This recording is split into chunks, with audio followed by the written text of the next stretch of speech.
nós estamos diante de um texto bastante significativo do livro do profeta Isaías. É um texto também bastante conhecido da igreja, bastante conhecido dos irmãos, e gostaríamos de pensar um pouco acerca desse texto, sobre a palavra do Deus misericordioso. É sobre este tema, o tema que nós vemos aqui, Deus nos entregando um convite para uma vida abundante.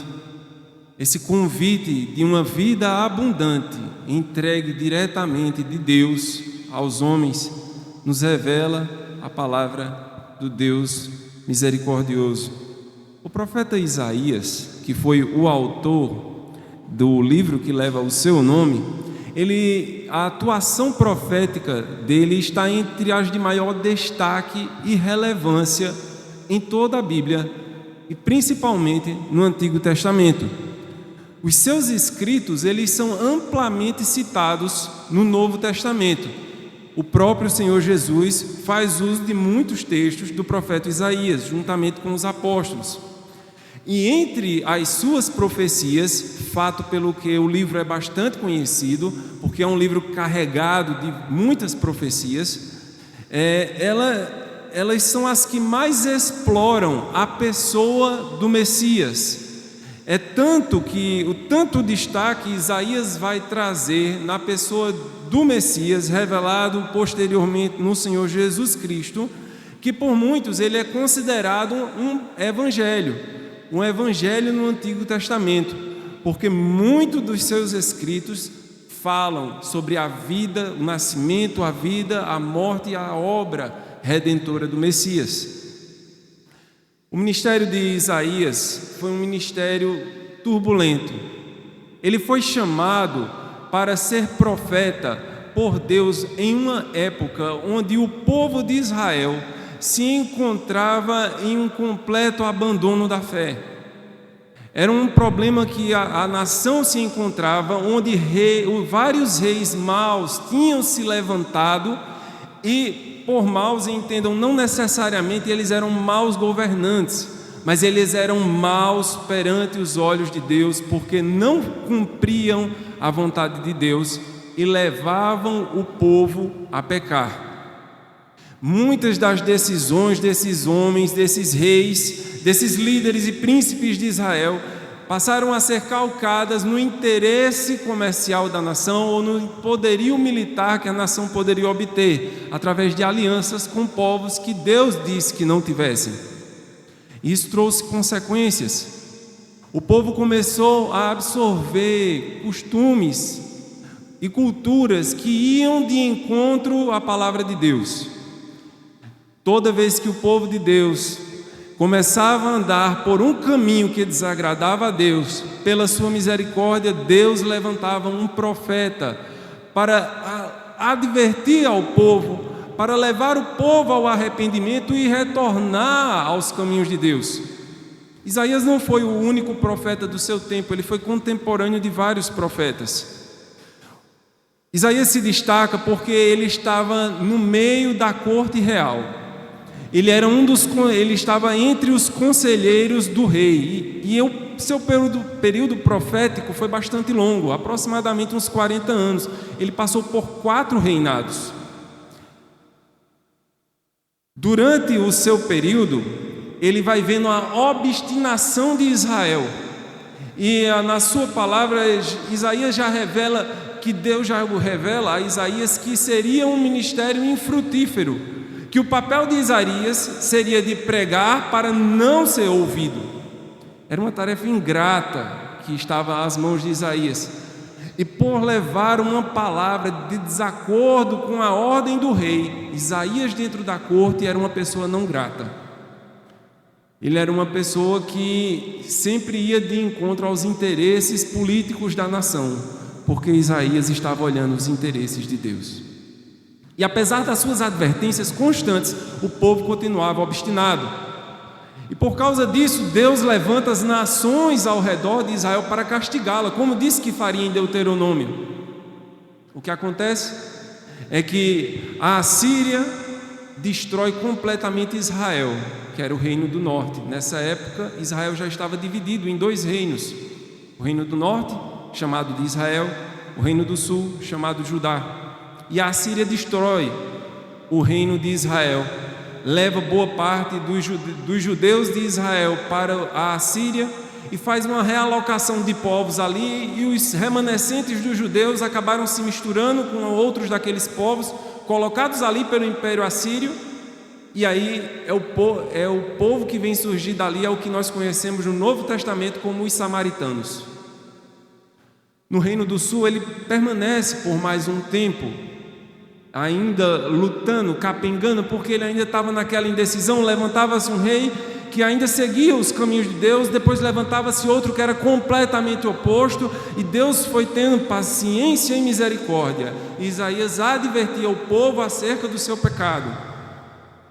Mas por fim, no reinado de Ezequias, o penúltimo rei que Isaías em vida vai profetizar, ele entrega a sua última profecia, que Nabucodonosor, a Babilônia, viria e destruiria Judá.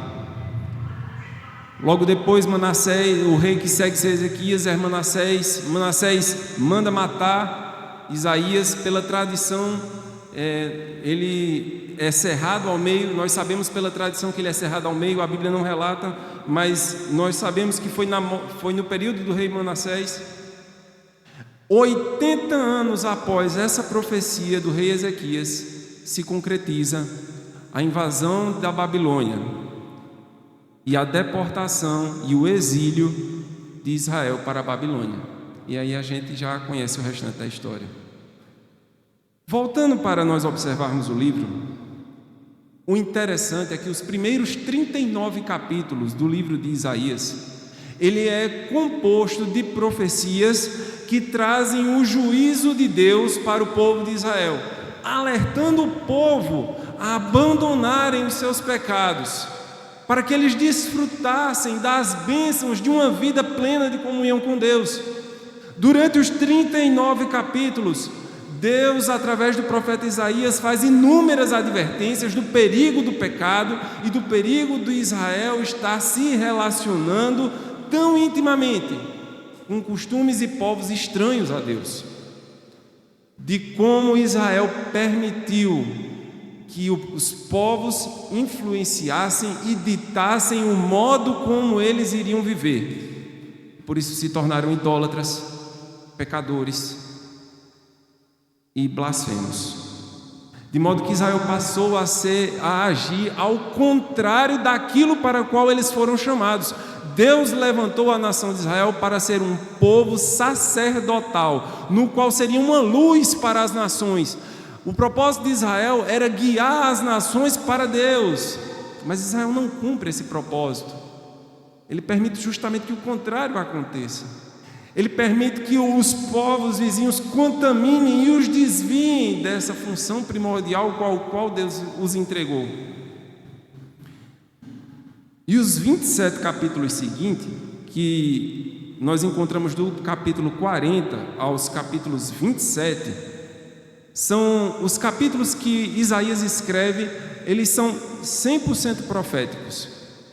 Nada do que foi escrito após o capítulo 40 tinha acontecido durante o período de vida de Isaías. Então Isaías vai profetizar o exílio, ele profetiza o retorno ao exílio, ele profetiza que o Império Medo-Persa iria derrotar os babilônios através de Ciro, inclusive nomeia Ciro. Ele profetiza que um dia viria alguém que iria restaurar a nação e que seria a salvação, e seria a pessoa pela qual a misericórdia de Deus iria se estender por aquele povo. É curioso, quando a gente parou para observar isso, que faz justamente uma divisão do livro de Isaías, é justamente a divisão da Bíblia. Se os irmãos notaram, o Antigo Testamento é composto também de 39 livros e fala sobre o juízo de Deus sobre o seu povo. E o Novo Testamento é composto de 27 livros e ele trata da misericórdia de Deus para o seu povo, na pessoa do Senhor Jesus Cristo. É curioso como o livro de Isaías acompanha o padrão da Bíblia. E nessa segunda parte, que é onde está o texto que estamos meditando, em Isaías 55, revela para nós, meus irmãos, muito do caráter de Deus. Revela para nós o propósito de Deus para com o seu povo. E já é uma quebra para aqueles detratores do Evangelho e do cristianismo acerca de que Deus no Antigo Testamento seria um Deus diferente do Novo Testamento. Deus não muda. O mesmo Deus do Antigo Testamento é o mesmo Deus do Novo Testamento, e desde o Antigo Testamento Ele proclama o seu Evangelho. Ele convida as pessoas a abandonarem seus pecados e retornarem a Ele. Ele é paciente, Ele é benigno, Ele é aquele que estende a sua mão poderosa em favor dos homens. Deus não muda, meus irmãos. Ele é eterno e Ele é justo. E a severidade de Deus está no compromisso que Ele tem com a sua santidade. De Deus não se zomba. Deus tem um compromisso severo com a sua santidade, e isto não muda no Novo Testamento. Deus é o mesmo, ontem, hoje e sempre. Meus irmãos, Isaías então ele vai trazer essa profecia da Babilônia lá em 2 Reis, o capítulo 20. Nós não vamos para lá, mas só para conhecimento dos irmãos. E os acontecimentos futuros que são previstos, eles são descritos aqui por Isaías sem necessariamente ser delineado a sequência exata de eventos ou o período de tempo pelo qual os separam. Por isso que as profecias de Isaías às vezes parece para nós confusa, porque nós temos uma cabeça muito cartesiana, muito organizadinha na sequência, mas não era assim o pensamento judaico, o pensamento da época. Então não necessariamente as profecias vão ocorrer aqui em sequência cronológica e não necessariamente em sequência de cumprimento. As profecias, quando nós estamos nos debruçando sobre ela, nós vemos que ela tem um cumprimento imediato, mas ela também aponta para um cumprimento futuro e mais completo dela. Várias das profecias foram cumpridas durante o período de vida de Isaías, o que o qualificou como profeta. Outras vieram a ser cumpridas após a sua morte. Outras ainda nós aguardamos cumprimento. E pela certeza que nós temos das que já se cumpriram, nós aguardamos firmes na promessa daquelas que ainda irão se cumprir.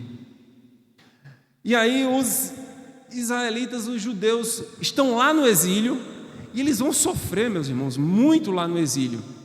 E no que eles sofrem no exílio, e eles passam lá 70 anos sonhando de volta com a terra. E aí lá levantam-se profetas que são chamados os profetas do exílio, entre eles Daniel, e levam o povo ao arrependimento. E o período do exílio da Babilônia é necessário para que o povo tenha sede de Deus, para que o povo lembre-se da sua herança. O período de seca, de sequidão, de deserto que aquele povo passa por conta dos seus pecados é justamente aquilo que vai os levar de volta a Deus. E Deus, na sua maravilhosa graça e na sua soberania e misericórdia, retorna o povo para a sua terra 70 anos depois. E quando eles pensavam lá no exílio que Deus os tinha abandonado, porque eles foram derrotados e dispersos e não tinham mais terra, quando eles retornam, eles se deparam com a profecia que Isaías escreveu há mais de 150 anos da época deles. Veja, Isaías morre, 80 anos depois, aproximadamente, a Babilônia destrói Israel e leva eles em cativeiro. Eles passam mais 70 anos em cativeiro. Quando eles retornam para os poucos remanescentes que ficaram, eles se deparam com as profecias. E eles veem que tudo isso que eles passaram foi propósito de Deus. E nós vemos então, meus irmãos, muita da lição que o povo de Deus vai passar é aplicado a nós hoje, porque nós também somos povo de Deus. Nós não somos Israel, mas somos o povo da nova aliança. Israel era o povo da aliança de Deus, mas a antiga aliança, o qual não foi cumprida o pacto pela parte do povo. Então Deus prepara uma nova aliança e vai então restaurar um povo somente seu, no qual é composto da nação de Israel, mas também de outras nações. É um povo formado de povos, e é aqui que nós entramos. E essa advertência, mas também uma exortação que Isaías vai deixar para o povo que está retornando do exílio, para que eles se animem e percebam que a graça de Deus não os tinha abandonado. Nós percebemos que a palavra de um Deus misericordioso é uma palavra que alimenta o seu povo. E é o que nós vemos dos versículos de 1 a 5. O Deus de misericórdia é apresentado. Queria convidar você a voltar os olhos ao texto. Isaías 55, versículo 1. Aqui Deus está falando através da boca do profeta Isaías: todos vós que tendes sede, vinde às águas, e vós, os que não tendes dinheiro, vinde, comprai e comei. Sim, vinde, comprai, sem dinheiro e sem preço, vinho e leite. O Deus de misericórdia vem e Ele toma a iniciativa para falar com o seu povo. Sempre foi assim. A iniciativa sempre parte dele. A iniciativa sempre vem de Deus. E utilizando-se então Deus aqui, Ele não muda quem Ele é. Ele vai falar com o povo através de uma figura, para que o povo entenda a mensagem que Ele está passando. Assim como Jesus, no Novo Testamento, falava para o povo através de parábolas. A imagem que Deus está trazendo através do profeta Isaías era uma figura bastante conhecida da época. Existia em Jerusalém os vendedores de água, não muito diferente do que a gente tem aqui em Cupira. Olha a água do amigo Queixinho, que passa aqui, não é muito diferente. Em Israel havia aqueles que vendiam água gritando nas ruas com as suas cacimbas, e eles passavam vendendo. Os sedentos, a água. Aos sedentos, a água, vinde e comprai. E essa figura que Deus está trazendo aqui, quando Ele vem falar ao povo através do profeta Isaías, está puxando a memória como era a vida deles em Israel. Uma figura bastante conhecida de um vendedor, que ele está disponibilizando um recurso no qual eles não tinham: água. O quadro é completado da figura, também é um convite à compra de grãos, de vinho, de leite e finos manjares. O apelo da chamada do vendedor é para que o povo venha e compre. Mas quando o povo chega lá, a mercadoria que está ofertada, mediante o que se acreditava ser um pagamento, na verdade, a gente descobre que é um convite. A gente descobre quando a gente chega ao vendedor que não é através de um valor que nós possamos obter aquilo que ele está oferecendo, mas é um convite para as pessoas participarem de um banquete para a salvação, onde que esse banquete pode ser obtido pelo preço de nada. É muito bom para ser verdade. E para aquele povo que estava em sequidão de estio no exílio da Babilônia, ouvindo um convite desse, era como se fosse algo que iria trazer regozijo e paz e alegria. Era um descanso que o povo precisava. É uma compra sem dinheiro e sem preço. E essa compra ela é ofertada para um grupo específico de pessoas. E isso é interessante. Não é a todos, mas há um grupo específico de pessoas. Quem são esses que são ofertados este banquete que não tem preço e que ele é ofertado gratuitamente?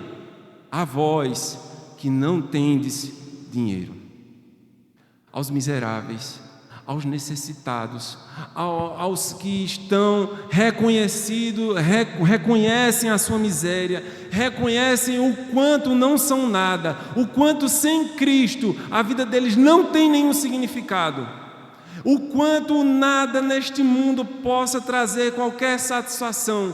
Aqueles que enchem os seus celeiros de cereais, aqueles que têm a conta bancária gorda, maior do mundo, nada disso vai trazer satisfação ou completude ao homem. Um homem por si só está na miséria, e aqueles que reconhecem isso são aqueles que são bem-vindos para o convite. Cristo não veio para os abastados, Cristo não veio para os saudáveis, Ele veio para os doentes, para os miseráveis, para os pobres, para os abatidos de espírito, para aqueles que são necessitados de misericórdia, porque o Deus de misericórdia, Ele é galardoador, Ele dá para todo aquele que tem necessidade. É uma compra, meus irmãos. Nós observamos aí que este banquete é necessário que as pessoas venham e tomem o que o Senhor lhes oferece. A obra redentora e o reino do Messias estão dispostos a todos os que estiverem dispostos a vir. Ainda em Isaías 53, o versículo 6 diz que todos nós andávamos desgarrados como ovelhas, e cada um se desviava pelo caminho, mas o Senhor fez cair sobre ele a iniquidade de todos nós. Éramos nós. Todos nós estávamos desgarrados, mas o Senhor fez cair sobre si a nossa iniquidade. Isaías ainda o versículo 8: por juízo o opressor foi arrebatado, e da sua linhagem quem dela cogitou? Porquanto foi cortado da terra dos viventes, por causa da transgressão do meu povo, ele foi ferido. Meus irmãos, enquanto a igreja não se aperceber que foi por causa da transgressão dela que Jesus morreu, nós continuaremos a viver como se o Evangelho fosse uma coisa distante de nós. O Evangelho está falando diretamente conosco, diretamente comigo, diretamente com você. Jesus, Ele é um Deus pessoal e Ele morreu pelo teu pecado. Não foi um negócio abstrato, não foi um negócio distante, não, Ele tinha especificamente o teu nome naquela cruz. O versículo 11 de Isaías 53: ele verá o fruto do penoso trabalho da sua alma e ficará satisfeito. O meu servo, o justo, com o seu conhecimento justificará a muitos, porque a iniquidade deles levará sobre si. Glória a Deus. As nossas iniquidades foram carregadas na cruz. Foi pago um alto preço pelo teu e o meu pecado.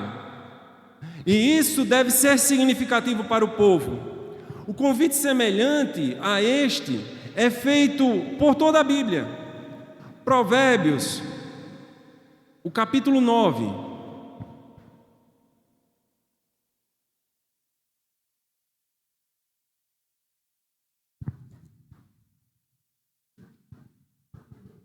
Provérbios 9 e o versículo 5: vinde, comei do meu pão e bebei do vinho que eu misturei. Aqui a gente tem a sabedoria falando, e a sabedoria está falando: vinde, comam do meu pão.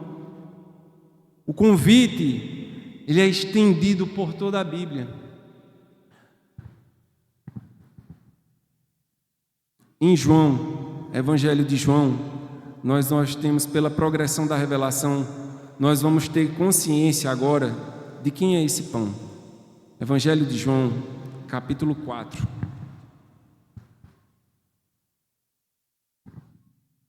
E o versículo 14: aquele, porém, que beber da água que eu lhe der, nunca mais terá sede.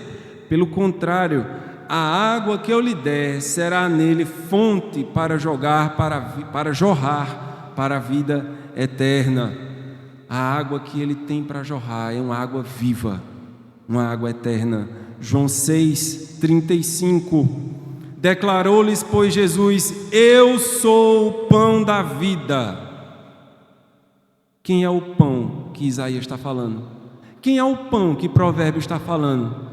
Jesus nos responde: eu sou o pão. O pão que foi anunciado por todo o Antigo Testamento, o pão que foi ofertado àqueles que estavam em exílio, o pão que está oferecido para aqueles que têm fome. Eu sou o pão da vida.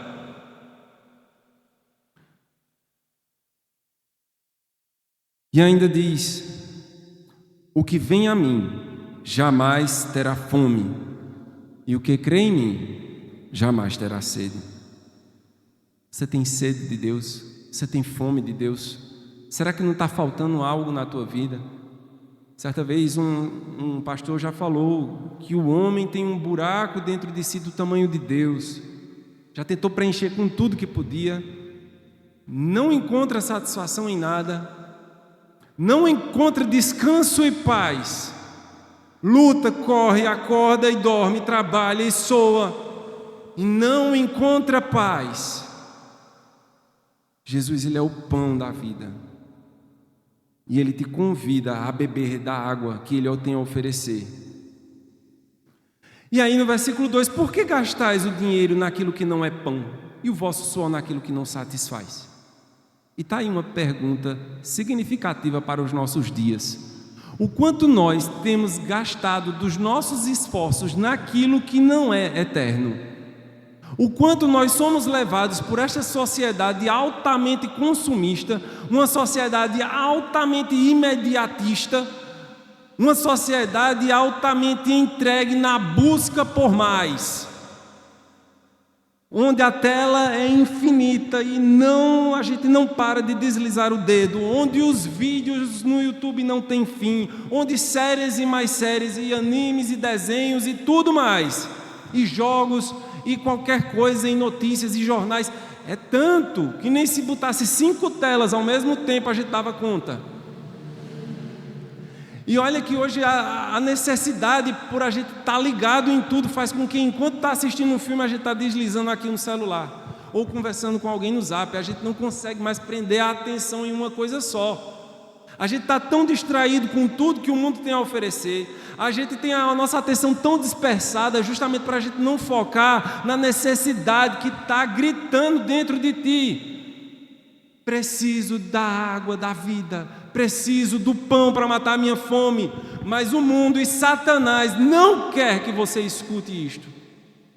Satanás quer te distrair, para que com mais pecado, para que com mais distrações ele te afaste de Deus e você procure então se esquecer de que existe um Deus. E você não perceba que aquilo que tanto você anseia, que tanto te falta, é justamente aquilo, essas coisas que você busca preencher aquilo que estão te afastando dele.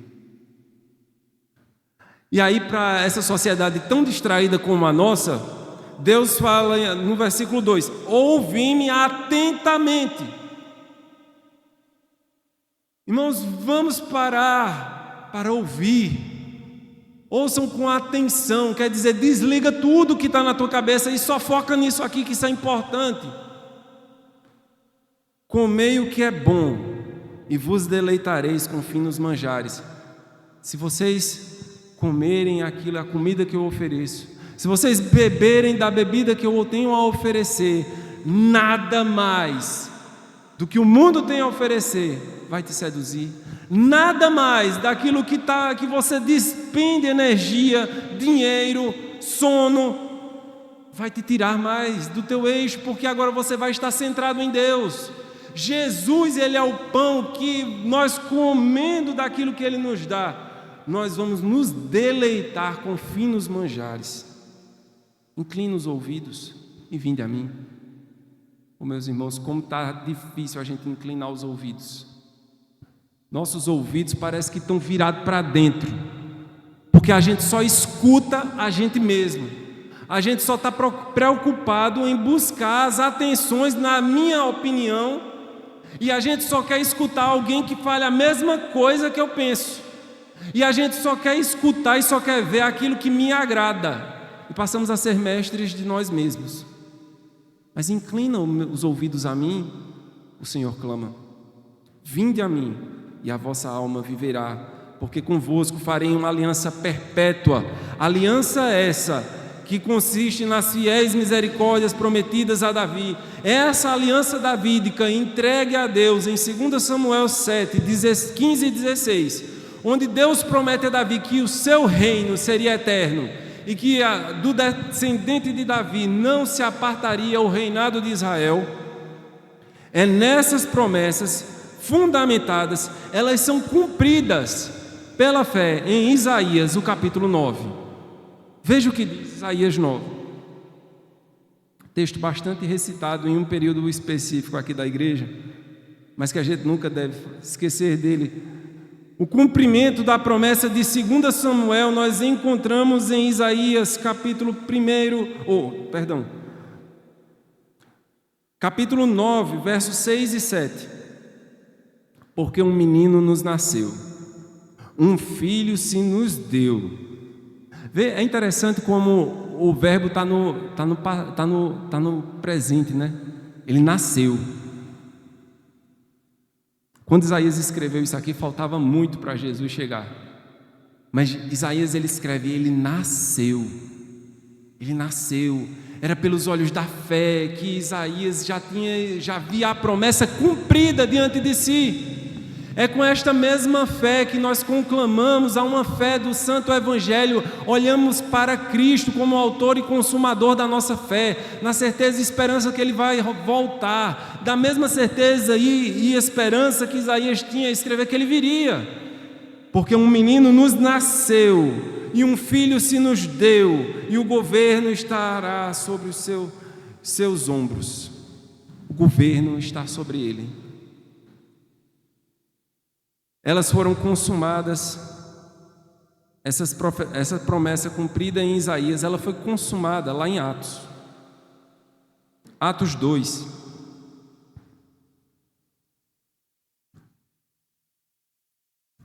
Atos 2, o versículo 22, onde nós temos a pregação para os povos através dos discípulos de Jesus, quando diz: varões israelitas, atendei a estas palavras.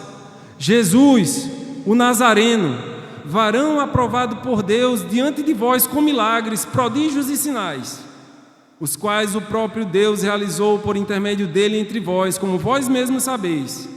Sendo este entregue pelo determinado desígnio e presciência de Deus, vós o mataste, crucificando-o por mãos de iníquos, ao qual, porém, Deus ressuscitou, rompendo os grilhões da morte, porquanto não era possível fosse ele retido por ela. Porque a respeito dele diz Davi: diante de mim via sempre o Senhor, porque está à minha direita, para que eu não seja abalado. Por isso se alegrou o meu coração e a minha língua exultou. Além disso, também a minha própria carne repousará em esperança, porque não deixará a minha alma na morte, nem permitirás que o teu santo veja corrupção.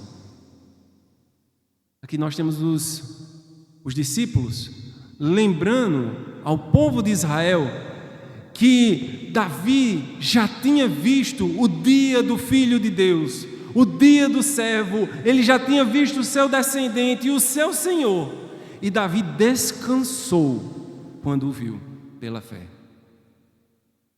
Este mesmo descanso está disponível a nós, pelos olhos da fé, como Davi, olhando para Jesus, o autor e consumador da nossa fé, pelas misericórdias de Deus. Essa aliança é cumprida na nova aliança e agora é estendida a todos os povos, línguas e nações, por todo o tempo até a volta de Cristo. O convite está aí: venham beber da água, vós que têm sedes, comam do pão aqueles que têm fome. E essa palavra deste Deus misericordioso, que é uma palavra que alimenta, ela é uma palavra que transforma. E nós vemos isso nos versículos de 6 a 11 de Isaías 55. Quando diz: buscai o Senhor enquanto se pode achar, invocai-o enquanto está perto. E aqui é uma advertência seríssima para todos os povos, nem sempre vocês terão a disponibilidade para achar ao Senhor. Pois quem dá conta da própria vida? Quem nos garante que amanhã estaremos vivos ou mortos? A vida é como um sopro. A vida é como um sopro. E não é o ser mais jovem que vai me garantir mais tempo de vida. E não é o ser mais velho também que vai fazer com que eu morra logo. O tempo só Deus sabe. Mas quem somos nós para acrescentarmos um dia a mais que seja? Nós não sempre teremos este evangelho disposto conosco, porque um dia ele também voltará. E quando ele voltar, as portas da graça se fecharão. E assim como foi com Noé, quando Deus fechou as portas da arca e o povo se atentou para a chuva, que era sinônimo de juízo, o povo foi bater na porta. Mas Noé não tinha mais como abrir, porque foi Deus que fechou. Nos lembra também a parábola da advertência que Jesus dá das virgens. Quando as virgens prudentes e as nécias, elas estavam esperando o casamento e o noivo atrasou. Mas as prudentes, elas guardaram azeite para que tivesse fogo durante toda a noite. As nécias pegaram só o da candeeira, não tinham de reserva. E quando o noivo chegou, eis aí o noivo. A trombeta da meia-noite chega o noivo. Eis aí o noivo. E elas correm e pedem para as prudentes: me empresta um pouco. Não dá para emprestar. Se eu for dar para tu, não fica sem eu e fica sem tu. Corre, vai atrás de quem venda. E elas correm pela cidade à busca dos vendedores de azeite. Mas já está tudo fechado. Não tem mais como comprar. Já está tudo fechado. A oportunidade já passou. E aí quando elas vão ao encontro do noivo, diz: mas eu te conheço, mas eu estive lá contigo, eu escutei, eu participei, eu estava lá. E vão ouvir palavras duras do Senhor Jesus: nunca vos conheci, porque não tinham o azeite, não tinham como se apresentar perante o noivo.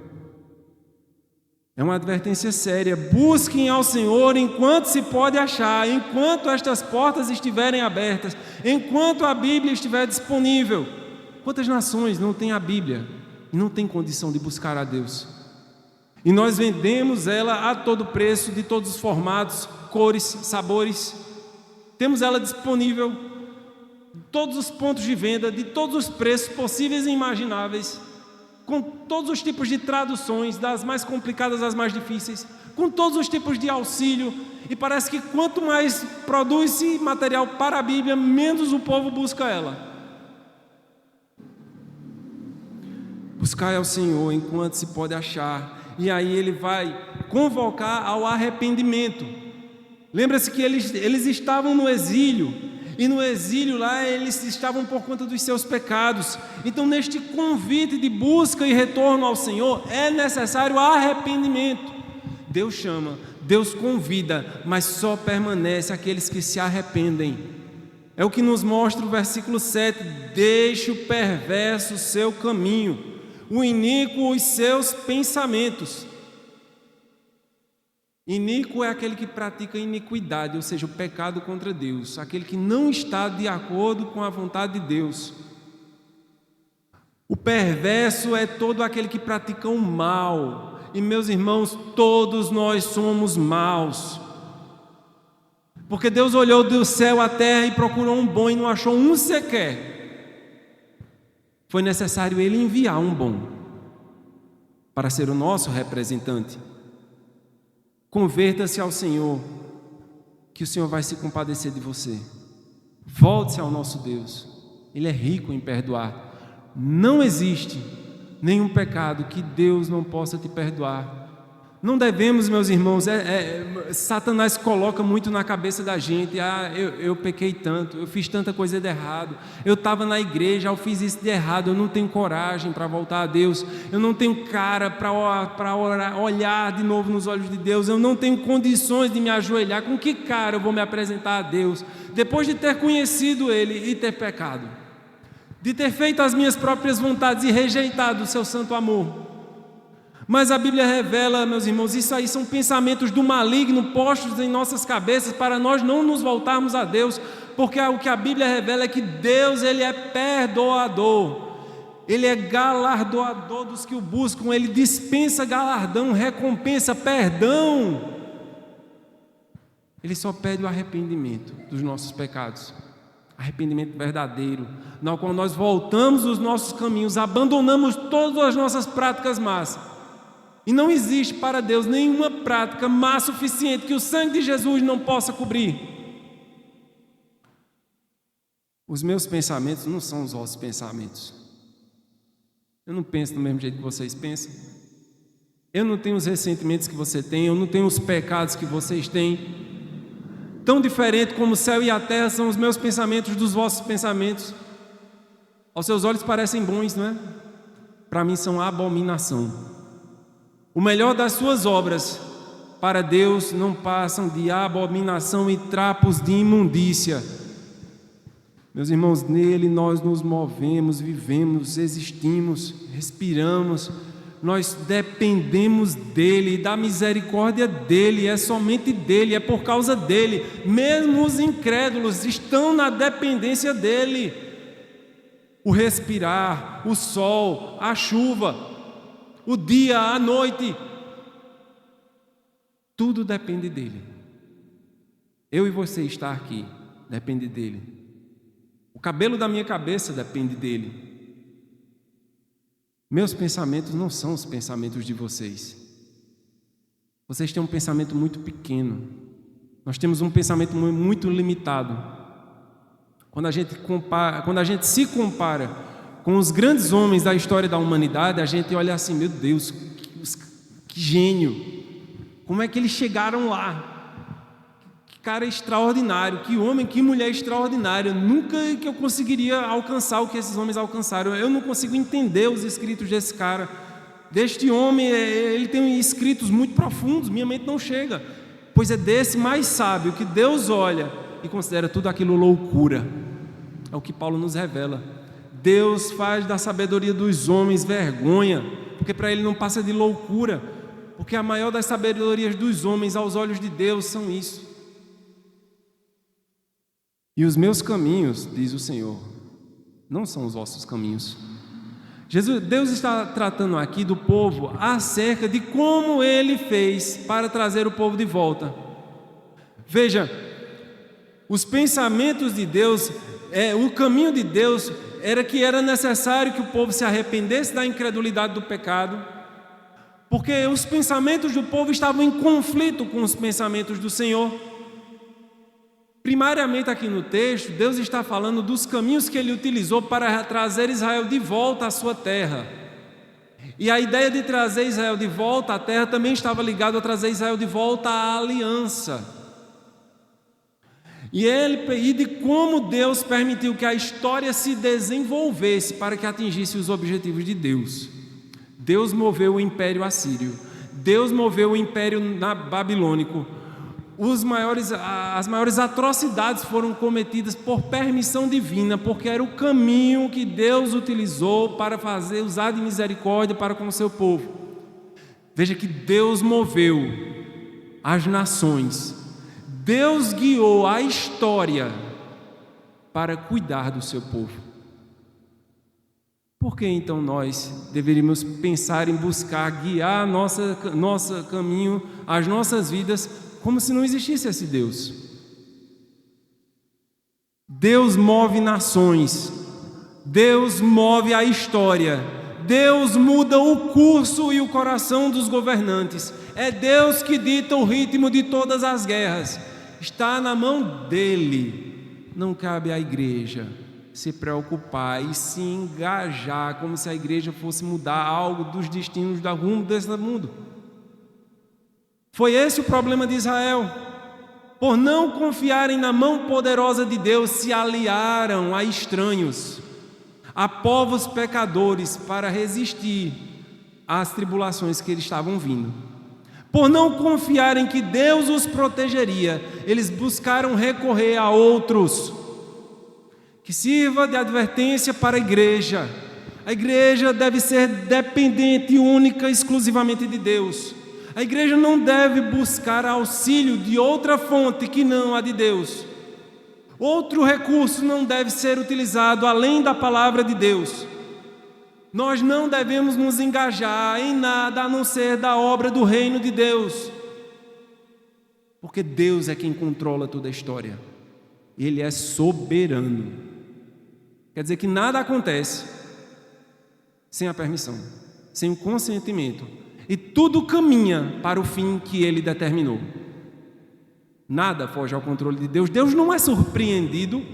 Os nossos caminhos não são os caminhos de Deus. A vontade de Deus, ela é uma vontade decretiva. Aquilo que Deus fala, determina, é aquilo que vai acontecer.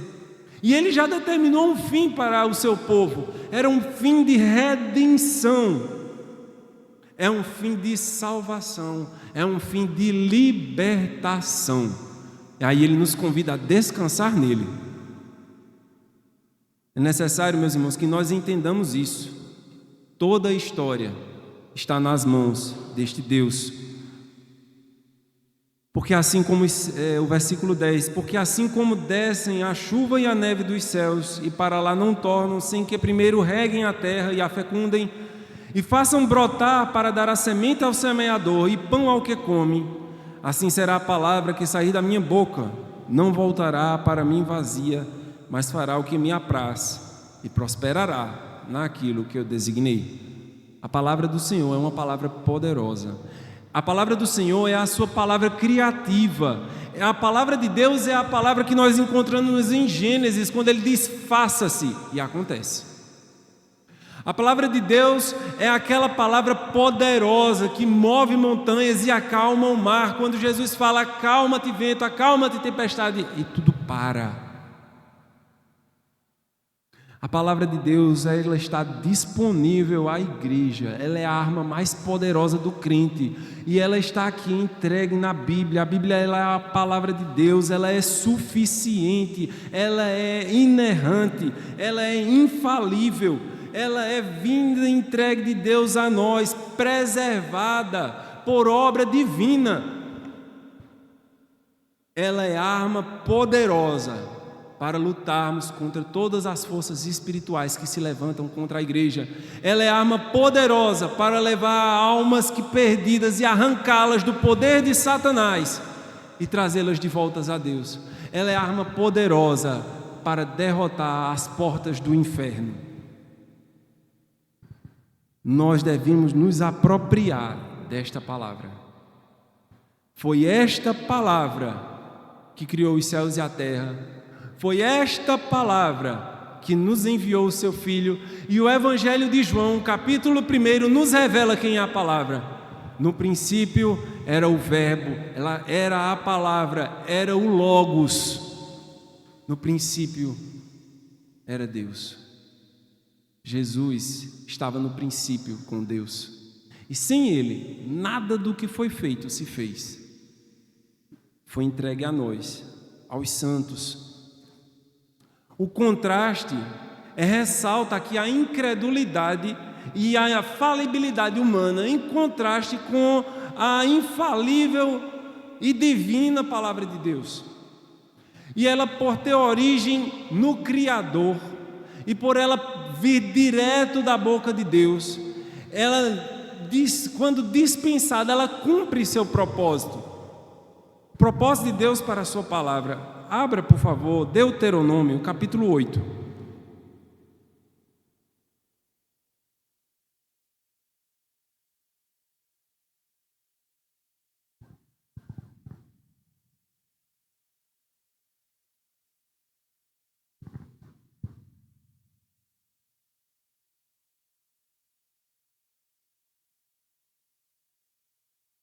Deuteronômio, o capítulo 8 e o versículo 3.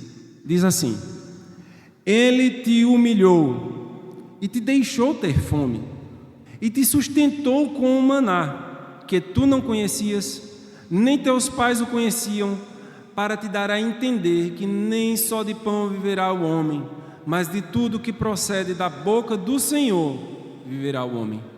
Esta é a palavra que sustenta o homem. Esta é a palavra, é o pão da vida que vai dar o alimento eterno ao homem. Deus permite que nós passamos por certos exílios, por certas provações, por certos desertos, para que nós entendamos que nossa dependência deve ser única e exclusivamente dEle. Nem só de pão viverá o homem, nem só do teu trabalho, nem só dos teus estudos, nem só do teu sucesso, nem só da tua carreira, nem só da tua família, nem só do teu esposo, da tua esposa, nem só dos teus filhos, nem só do teu entretenimento, nem só de qualquer outra coisa vai viver o homem, mas da palavra que procede da boca de Deus. Isso sim é que vive o homem. Meus irmãos, Deus nos dá esta palavra. O fim do exílio é anunciado, e o retorno de Israel é em júbilo por sua libertação, finalmente livre dos tormentos dos seus inimigos. 1 Coríntios, abra comigo o texto que se encontra na carta de Paulo aos Coríntios, capítulo 15, e o versículo 54 e 55.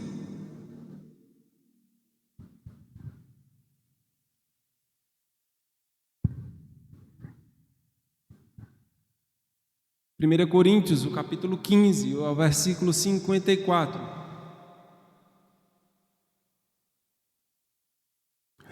E quando este corpo corruptível se revestir de incorruptibilidade, e o que é mortal se revestir de imortalidade, então se cumprirá a palavra que está escrita: tragada foi a morte pela vitória. Onde está, ó morte, a tua vitória? Onde está, ó morte, o teu aguilhão? Onde está? Não está mais contra o povo de Deus. Isaías 55 e os versos 12 e 13 nos mostra a libertação do povo, de como a palavra de Deus ela nos liberta. Saireis com alegria e em paz sereis guiados. Os montes e os outreiros romperão em cânticos diante de vós, e todas as árvores do campo baterão palmas. Em lugar do espinheiro crescerá o cipestre, em lugar da sarça crescerá a murta, e será isto glória para o Senhor e memorial eterno que jamais será extinto. A libertação do povo, ela aponta para uma libertação espiritual, onde aquele povo que não está mais cativo da Babilônia também não estaria mais cativo ao pecado, que nos aprisiona do domínio de Satanás. A libertação do povo apontava para uma libertação maior, que seria a redenção de Cristo na cruz, no qual aquele povo de Israel não mais pecaria e se voltaria contra a aliança, porque Deus os selaria nesta aliança com o Espírito Santo da promessa, qual aguardamos o retorno para nos libertar agora da presença do pecado. Se nós hoje somos libertos do pecado pelo poder do sangue de Jesus, um dia seremos libertos da presença do pecado, quando Ele vier e nos levar para si. Quando Ele vier e ele matar a morte, destruir o inferno e Satanás e os seus anjos e os aprisionar para todo sempre. Ali, até da presença do pecado, nós não teremos mais contato, estaremos para sempre com Deus. E os versos 12 e 13, eles estão apontando também para uma realidade eterna, para o reino de Cristo, o reino eterno, onde a maldição de Adão sobre a criação, lá em Gênesis 3,17, é revogada.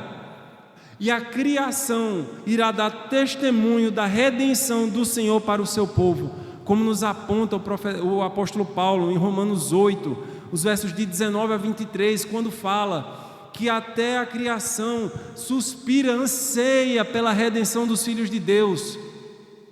E aqui a gente vê Isaías profetizando, enquanto Paulo está dizendo que a criação está ansiando por essa redenção, Isaías já via o cumprimento dessa promessa no reino, quando ele diz que a criação já glorificava a Deus pela redenção do povo.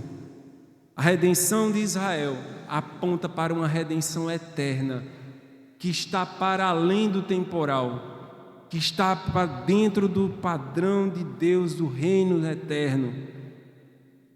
No contexto, meus irmãos, da antiga aliança, As bênçãos materiais eram apontamentos, elas apontavam uma realidade espiritual. Então a nação ia bem, era um sinal de que quando a nação ia bem, era um sinal de que a nação cumpria os mandamentos de Deus. Quando a nação ia mal, era sinal de que a nação estava em pecado. Hoje, na realidade da nova aliança, nós não mais andamos em símbolos e sombras. Nós não precisamos de uma realidade material para podermos entender a espiritual. Nós não necessitamos mais disso. Nós já conhecemos a Deus como Ele é, porque Ele veio e Ele esteve entre nós. Nós conhecemos a Deus na pessoa de Jesus Cristo, que Ele é o próprio Deus. Nós conhecemos a Deus através do Espírito Santo que habita em nós, como selo da aliança do homem remido para com Deus. E essa aliança ela é externada publicamente pelo batismo. A realidade espiritual está acessível a todos que agora são chamados filhos de Deus, a saber, os que creem no seu nome.